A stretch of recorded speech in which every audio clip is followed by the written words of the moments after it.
مثلا سورۃ التوبہ میں اللہ نے فرمایا لقد تاب اللہ علی النبی والمہاجرین والانصار والذین اتبعوهم بإحسان رضی اللہ عنہم ورضوا عنہ، نہیں اس کے بعد آگے فرمایا وعلی الثلاثة الذین خلفوا، کہ اللہ تعالیٰ نے توبہ قبول کر لی نبی کی، مہاجرین کی، انصار کی، الذین اتبعوه فی ساعۃ العسرہ، یہ غزوہ تبوک کے سیاق میں یہ آیات بیان کی جا رہی ہیں۔ تو اسی کے آگے جا کر فرمایا وعلی الثلاثة الذین خلفوا، ان 3 افراد کی توبہ بھی اللہ تعالیٰ نے قبول کر لی جن کی توبہ کی قبولیت کو مؤخر کر دیا گیا تھا۔ وہ 3 افراد کون؟ یہاں پر تو صرف علی الثلاثہ کہا گیا کہ 3 افراد کی توبہ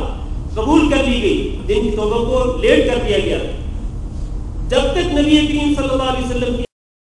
نہیں کریں گے اس وقت تک ان 3 افراد کے بارے میں آپ کو کچھ بھی نہیں معلوم ہو سکتا یہ 3 افراد کون تھے، یہاں صرف الثلاثہ کہا گیا۔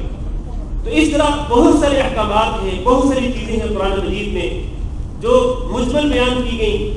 نبی کریم صلی اللہ علیہ وسلم کی احادیث میں ان کی تفصیلات آ گئی، مبہم آ گئی قرآن مجید کے اندر، اور نبی کریم صلی اللہ علیہ وسلم کی احادیث کے اندر ان کی جو ہے وضاحت کر دی گئی، اس ابہام کو دور کر دیا گیا۔ تو پہلا اصول یہ کہ قرآن مجید کو قرآن مجید سے ہی سمجھنے کی کوشش کریں، دوسرا یہ کہ قرآن مجید کو نبی کریم صلی اللہ علیہ وسلم کی احادیث کی روشنی میں سمجھنے کی کوشش کریں، تیسری بات یہ ہے کہ نبی کریم صلی اللہ علیہ وسلم کی احادیث کے ساتھ ساتھ صحابہ کرام کے جو اقوال ہیں، اقوال صحابہ کی روشنی میں قرآن مجید کو سمجھنے کی کوشش کریں۔ آپ کو معلوم ہے کہ جب قرآن مجید نازل ہوا تو سب سے پہلے اس قرآن مجید کے جو لوگ جو حضرات مخاطب تھے وہ کون تھے؟ وہ صحابہ کرام تھے، اور صحابہ کرام نبی کریم صلی اللہ علیہ وسلم سے قرآن مجید کی آیات کو سیکھتے تھے، نہ صرف آیات کی قراءت اور تلاوت کا انداز سیکھتے تھے بلکہ اس کے ساتھ ساتھ قرآن مجید کی ان آیات کے اندر جو کچھ ہوتا، جو اللہ کے احکامات ہوتے، جو دین کے احکامات ہوتے، وہ سارے احکامات بھی نبی کریم صلی اللہ علیہ وسلم سے سیکھتے تھے۔ تو صحابہ کرام ہی سب سے بہتر ہو سکتے ہیں قرآن مجید کا مفہوم بیان کرنے والے، قرآن مجید کی تفسیر بیان کرنے والے۔ اور صحابہ کرام یہ کہتے ہیں، ابن مسعود رضی اللہ تعالیٰ عنہ کا یہ قول بڑا مشہور ہے کہ ہم نبی کریم صلی اللہ علیہ وسلم سے 10 آیتیں لیتے تھے، اور صرف 10 آیتیں لے کر ہم 10 آیتوں کا علم حاصل کرتے، اور پھر ہم 10 آیتوں کو اپنے اوپر عملی طور پر نافذ کرتے تھے۔ تو ہم 10 آیتیں لیتے تھے، سیکھتے تھے، اور ان کے اندر جو علم ہوتا وہ حاصل کرتے، ان پر عمل کرتے، اور پھر آگے بڑھتے۔ تو گویا کہ صحابہ کرام قرآن مجید کی مراد اور قرآن مجید کا جو مقصود ہے وہ سب سے زیادہ جاننے والے تھے، اور ان میں حضرت عبداللہ بن عباس رضی اللہ تعالیٰ عنہ جو کہ مفسر قرآن معروف ہیں، اور نبی کریم صلی اللہ علیہ وسلم نے ان کے لیے دعا بھی کی تھی کہ اللہم علمہ التأویل، کہ ان کو قرآن مجید کی تفسیر کا علم دے دے، تو وہ سب سے بڑے مفسر قرآن ہیں۔ تو صحابہ کرام جو ہیں ان سے ان کے اقوال کی روشنی میں آج یہ بھی بڑے افسوس اور دکھ کے ساتھ کہنا پڑتا ہے کہ بہت سارے لوگ صحابہ کرام کے اقوال کے موجود ہونے، صحابہ کرام کے اقوال موجود ہیں، یعنی قرآن مجید کی آیات کی تفسیر کے بارے میں ان کے اقوال موجود ہیں کہ اس آیت کا مفہوم یہ ہے، یہ آیت فلاں چیز کے بارے میں نازل ہوئی، اس کا شان نزول یہ تھا، اس کا سبب نزول یہ تھا، ساری چیزیں موجود ہیں تفسیر کی کتابوں میں، لیکن اس کے باوجود بھی آج لوگ اپنی منشا کے مطابق، جس طرح میں نے پہلے اشارہ کیا ہے، اپنے مخصوص نظریے اور مخصوص عقیدے کے مطابق وہ قرآن مجید کا مفہوم اور اس کی تفسیر بیان کرتے ہیں، تو یہ سراسر غلط ہے۔ قرآن مجید سے قرآن مجید کی تفسیر معلوم کریں نبی کریم صلی اللہ علیہ وسلم کی احادیث مبارکہ سے، اور اسی طرح صحابہ کرام کے اقوال کو سامنے رکھتے ہوئے قرآن مجید کو سمجھنے کی کوشش کریں۔ اور چوتھی چیز یہ ہے کہ عربی زبان ہے اس کو بھی جاننا بہت ضروری ہے قرآن مجید کو سمجھنے کے لیے، کیونکہ آپ کو معلوم ہے کہ یہ قرآن مجید ہے یہ فصیح عربی زبان ہے۔ جب تک عربی زبان نہیں معلوم ہوگی، عربی زبان کے قواعد وغیرہ معلوم نہیں ہوں گے، اس وقت تک آپ قرآن مجید کو کما حقوق سمجھ نہیں سکتے۔ لہذا قرآن مجید کی سمجھ حاصل کرنے کے لیے اور اس میں تدبر اور اس میں غور و فکر کرنے کے لیے اور اس کو اپنا دستور حیات بنانے کے لیے یہ ضروری ہے کہ آپ عربی زبان کو بھی پڑھیں اور عربی زبان کی تعلیم حاصل کریں۔ جب تک یہ نہیں ہوگا اس وقت تک آپ قرآن مجید کو سمجھ نہیں سکتے ہیں۔ میں اپنی گفتگو جو ہے وہ یہیں پر ختم کرتا ہوں، اگرچہ اس میں بہت سارے ایسے نقاط تھے کہ جن میں تفصیل کی جا سکتی تھی، لیکن ایک تو روزہ ہے اور صحیح بات یہ ہے کہ اتنی زیادہ بولنے کی ہمت بھی نہیں ہے، گلا بہت زیادہ خشک ہو چکا ہے، رات کو تراویح بھی پڑھانی ہے، تو میں اسی پر اتفاق کرتا ہوں، دعا کرتا ہوں کہ اللہ رب العزت ہمیں قرآن مجید کو سمجھنے کی توفیق۔ میں صرف ایک بات عرض کر دوں کہ ہمارے لیے یعنی جو ہم غیر عرب لوگ ہیں ہمارے لیے سب سے بیسٹ سب سے بہتر طریقہ یہ ہے قرآن مجید کو سمجھنے کا کہ ہماری زبان کے اندر جو قرآن مجید کی تفسیریں لکھی گئی ہیں اور وہ تفسیریں جو کہ قرآن و حدیث پر ہی مشتمل ہیں ہم ان تفسیروں کا مطالعہ کریں۔ ان تفسیروں میں کئی تفسیریں ہیں، قرآن مجید کی جو اردو زبان میں تفسیریں ہیں، اسی طرح اور کئی زبانوں میں تفسیریں ہیں، ان میں کئی تفسیریں موجود ہیں۔ اردو زبان میں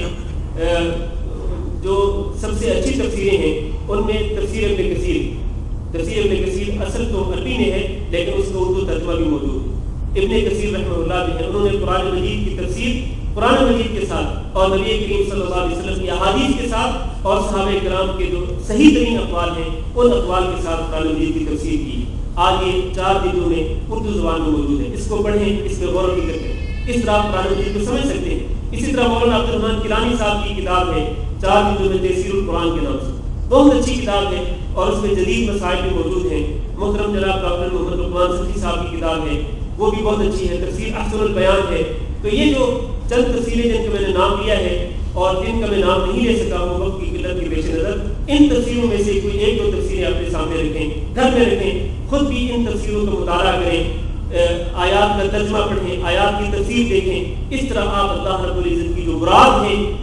اور اللہ رب العزت کا جو مقصود ہے اس کلام اللہ کے ذریعے، اس کتاب کے ذریعے آپ اس کو سمجھ سکتے ہیں اور اس کے ذریعے آپ دین کو سمجھ سکتے ہیں اور اس کے ذریعے اپنے دلوں کو منور کر سکتے ہیں۔ قرآن مجید میں غور و فکر، تدبر یہ بہت ہی نہایت بہت ہی ضروری چیز ہے۔ اللہ تعالیٰ سے دعا ہے کہ اللہ ہم سب کو اس کی توفیق دے۔ جزاکم اللہ خیر۔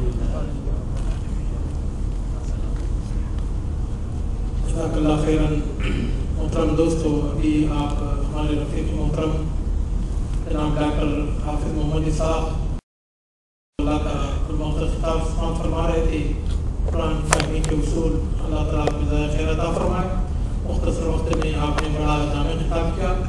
اب میں رئیس مرکز دعوت الجالیات محترم شیخ عارف جاوید محمدی حفظہ اللہ تعالیٰ کو دعوت خطاب دیتا ہوں اور آپ کا موضوع ہے دعا اور اس کے آداب۔ تو محترم شیخ صاحب کا جو وقت ہے وہ 6 بجے تک ہے اور 6:05 تک دعا ہوگی اور 6:05 پر انشاءاللہ وہ پروگرام ختم ہوگا۔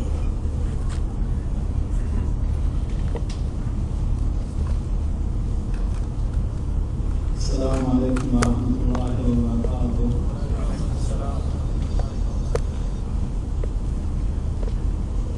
درس سے پہلے میں وضاحت کرتا ہوں، حافظ صاحب نے جن تفاسیر کے نام لیے ہیں بہت ہی اچھی تفاسیر ہیں، ان میں کئی یہاں میسر نہیں ہیں کوئی اس میں، لیکن ایک تفسیر یہاں آپ کو جب بھی کوئی عمرے کے لیے یا حج کے لیے لوگ احباب جاتے ہیں تو سعودی عرب سے ملتے ہیں، جس کا نام حافظ صاحب نے بیان کیا، تفسیر احسن البیان۔ وہ حضرت حافظ صلاح الدین یوسف ترجمہ مولانا محمد جناگڑی کا ہے، وہ یہاں آپ کو میسر بھی ہے اور سعودیہ سے بھی جو لوگ عمرہ کے لیے عمرے کے لیے جاتے ہیں وہاں سے بھی وہ لا سکتے ہیں۔ وہ مختصر اور بڑی جامع تفسیر ہے، تو وہ بھی آپ کو یہاں مل سکتی ہے۔ اس کے علاوہ دوسری تفسیریں جو ہیں وہ آپ پاکستان سے یا ہندوستان سے منگوا سکتے ہیں۔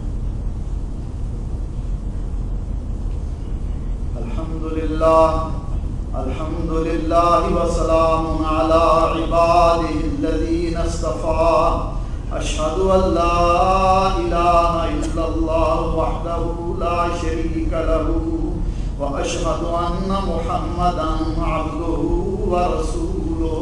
اللہم صل علی محمد النبی الأمی وازواجہ وذریتہ وأہل بیتہ کما صلیت علی آل ابراہیم انک حمید مجید۔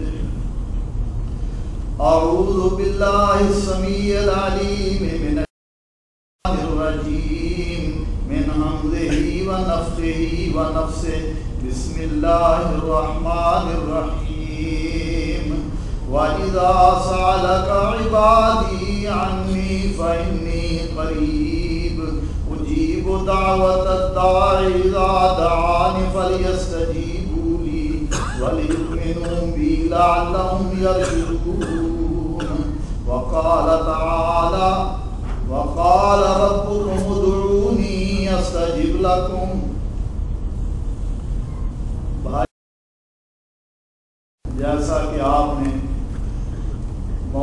کا عنوان سن ہی لیا کہ دعا اور اس کی فضیلت ہے۔ رمضان المبارک اور دعا کا گہرا تعلق ہے، اور دعا عربی زبان کا لفظ ہے جس کے معنی 5 معنی علماء نے بیان کیے ہیں۔ سب سے پہلا معنی دعا کا معنی ہے سوال کرنا، دوسرا معنی کسی کو پکارنا یا بلانا، تیسرا کسی کام کی ترغیب دینا، اور چوتھا مدد طلب کرنا، اور 5واں عبادت ہے۔ آتے ہیں اللہ تعالیٰ کے حضور انتہائی عاجزی، انکساری اور محتاجی ظاہر کرنے کا نام دعا ہے۔ اور حضرت مولانا عبد الرحمن مبارک پوری رحمۃ اللہ علیہ فرماتے ہیں الدعاء هو طلب الادنى بالقول من الاعلى شيئا، فرماتے ہیں کسی کمزور کمتر اپنے بزرگوں برتر آقا و مولا سے نہایت عاجزی کے ساتھ کسی چیز کا سوال کرنا دعا کہلاتا ہے۔ دعا کی پھر قسمیں ہیں، ایک دعا ہے دعائے مسئلہ، یعنی دعا کرنے والا اپنے فائدے کے لیے، اپنے نفع کے لیے، نقصان کو دور کرنے کے لیے، مصیبتوں پریشانیوں سے نکلنے کے لیے مدد طلب کرتا ہے، اور یہ صرف اور صرف اللہ سے طلب کی جا سکتی ہے۔ اور دوسری دعا جو ہے وہ دعائے عبادت ہے، جیسا کہ ایمان، تمام نیک اعمال اور گناہوں سے اجتناب کی اللہ ذوالجلال سے دعا کرنا۔ اللہ مالک دعا کا ذکر کرتے ہوئے فرماتے ہیں وَقَالَ رَبُّكُمُ ادْعُونِي أَسْتَجِبْ لَكُمْ، فرمایا تم مجھ سے دعا کرو میں تمہاری دعا کو قبول کروں گا، تمہاری فریادیں قبول ہوں گی۔ اور دعا مومن کے لیے بہت بڑا ہتھیار ہے، یہ مومن کے لیے سلاح اور اسلحہ ہے، اور اللہ ذوالجلال کے تقرب کا دعا بہت بڑا ذریعہ ہے۔ صحابہ کرام نے رسول اللہ صلی اللہ علیہ وسلم سے عرض کی کہ یا رسول اللہ ہمیں بتلائیے کہ ہمارا رب دور ہے کہ قریب ہے، تاکہ ہم اس طرح دعا کریں، اگر قریب ہے تو آہستہ دعا کریں، اور اگر دور ہے تو پھر بلند آواز سے دعا کریں۔ اللہ ذوالجلال نے یہ آیتیں نازل کی، اور یہ آیتیں سورہ بقرہ میں ہیں۔ اس سے پہلے آیتوں میں اللہ ذوالجلال رمضان کے مسائل کا ذکر فرما رہے ہیں، فرضیت کا ذکر فرمایا، اور اس آیت کے بعد بھی رمضان کے مسائل کا ذکر فرمایا، اور یہ اس سے واضح ہوا کہ دعا اور رمضان کا گہرا تعلق ہے۔ اسی لیے صحابہ کرام رمضان میں دعا کثرت سے کیا کرتے تھے، اور خاص طور پر افطاری کے وقت دعا جو ہے یہ قبولیت کا وقت ہے۔ حضرت عبداللہ بن عمر افطار کے وقت اپنے تمام بال بچوں کو اکٹھا کرتے اور دعا کرتے، اور فرماتے کہ رسول اللہ صلی اللہ علیہ وسلم نے فرمایا روزے دار کی دعا کو اللہ قبول فرماتے ہیں۔ اس لیے میرے بھائیوں دوستو، رمضان کی ان گھڑیوں کو غنیمت جانیے۔ ہمارے ہاں کیا ہے کہ رمضان میں جب آخری ٹائم آتا ہے افطاری کا وقت، کچھ لوگ ٹی وی لگا لیتے ہیں، کچھ لوگ ریڈیو لگا لیتے ہیں، عورتیں بیچاری گھروں میں کچن میں ہی صبح عصر سے لے کے عصر سے پہلے ہی شروع ہو جاتی ہیں، اور اپنے پورے وقت کو جو انتہائی قیمتی اور مانگنے کا وقت ہے وہ ضائع کر دیتے ہیں۔ حالانکہ اللہ ذوالجلال فرما رہے ہیں، فرمایا اے میرے حبیب صلی اللہ علیہ وسلم، میرے بندے آپ سے یہ سوال کرتے ہیں قُلْ يَا عِبَادِ وَإِذَا سَأَلَكَ عِبَادِي عَنِّي فَإِنِّي قَرِيبٌ، اے میرے حبیب صلی اللہ علیہ وسلم جب میرے بندے آپ سے میرے متعلق دریافت کریں تو انہیں فرما دیجئے میں بالکل قریب ہوں۔